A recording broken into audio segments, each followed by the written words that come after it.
पिछले कुछ दिनों से इंडिगो एयरलाइंस ने सारी उड़ानें अपनी रद्द क्यों कर दी हैं?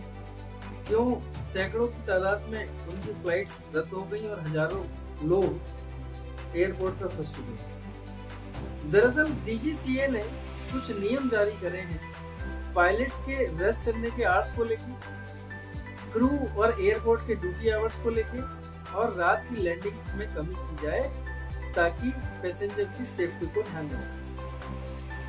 अब इंडिगो एयरलाइंस इन सब चीजों के इम्प्लीमेंटेशन के लिए एकदम से तैयार नहीं था।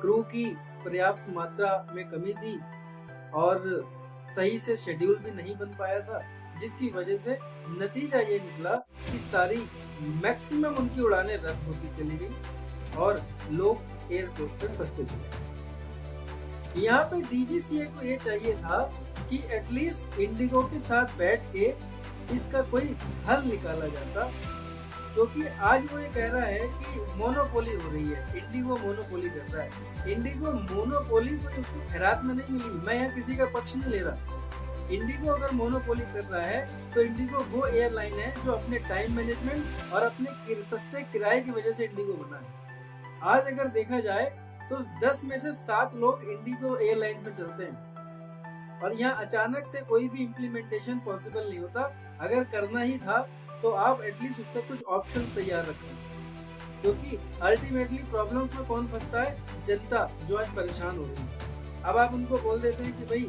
अब यहाँ पे आपने उनको रियायत दे दी, अब आप झुक गए। अब आप कहते हैं कि भाई हमने उनको रियायत दे दी 10 तारीख तक, अब सब चीजों को स्मूथ करके लाओ, नॉर्मल करके लाओ। तो ये सब चीजें करने से पहले सोचना चाहिए, क्योंकि परेशान होती है जनता। तो इसलिए इंडिगो एयरलाइंस के साथ बैठ के सरकार को चाहिए था इसका कुछ ऑप्शन निकालना।